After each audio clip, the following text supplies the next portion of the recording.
ఓం నమో వెంకటేశాయ. తిరుపతి సాయికృష్ణ భక్తి ఛానల్కి స్వాగతం. నా పేరు సాయికృష్ణ.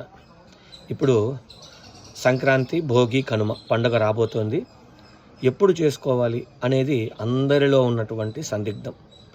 అందరూ చెప్పేసుంటారు ఈ పాటికే. నేను చాలా ఆలస్యంగా చేస్తున్నాను. కారణం కొంచెం నేను నా సొంత పనుల నిమిత్తం కొంచెం బిజీగా ఉన్నాను. అందుకే వీడియో లేట్గా చేస్తున్నాను. సంక్రాంతి ఎప్పుడు జరుపుకోవాలి, భోగి ఎప్పుడు జరుపుకోవాలి అంటే 14వ తారీఖు భోగి పండుగ జరుపుకోవాలి. 14వ తారీఖు సాయంత్రం 8 గంటల పైన మకర సంక్రమణం అవుతోంది.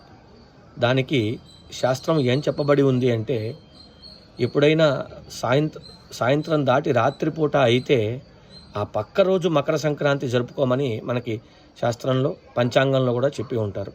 ఆ కారణం చేత 14వ తారీఖు భోగి జరుపుకొని 15వ తారీఖు సంక్రాంతిని అందరూ జరుపుకోవాలి. దీంట్లో ఎటువంటి సందేహం లేదు. అదేవిధంగా భోగి రోజు చక్కగా ప్రాతకాలమునే లేచి ప్లాస్టిక్ టైర్లు ఇత్యాదివన్నీ కూడా భోగి మంట వేయకుండా చక్కగా దొరికిన దాంట్లో కట్టెలు తెచ్చుకొని ఆవు నెయ్యి వేసి భోగి మంటను వేయండి. దీంట్లో ఆంతర్యం చలికాలం కాబట్టి పొలాలు చేతికొచ్చే టైం, క్రిమికీటకాలన్నీ కూడా ఇళ్ల మీదకి వస్తాయి అనే ఉద్దేశంతో ఈ ఆవు నెయ్యి కట్టె కలిసి కాలినటువంటి ఆ అగ్నిలోంచి ఆక్సిజన్ వస్తుంది. కానీ ఇప్పుడు మనం ప్లాస్టిక్ టైర్లు వీటినన్నింటినీ వేస్తూ ఉన్నాం. వీటి ద్వారా కలుషితం అవుతుంది. అందువల్ల వీలైనంత వరకు మనకు దొరికినటువంటి చిన్న కట్టెలను వేసి మండడానికి ఆవు నెయ్యి వేసి చక్కగా భోగి పండుగ జరుపుకుందాం. అదే సంక్రాంతి రోజున పెద్దలకు పెట్టే ఆచారం ఉన్నవాళ్ళు పెద్దలకు చక్కగా పెట్టి వారి పెద్దల యొక్క అనుగ్రహాన్ని పొందుదాం. ఇలా అద్భుతంగా పండగ ఎవరింట్లో వాళ్ళు చక్కగా జరుపుకుందాం.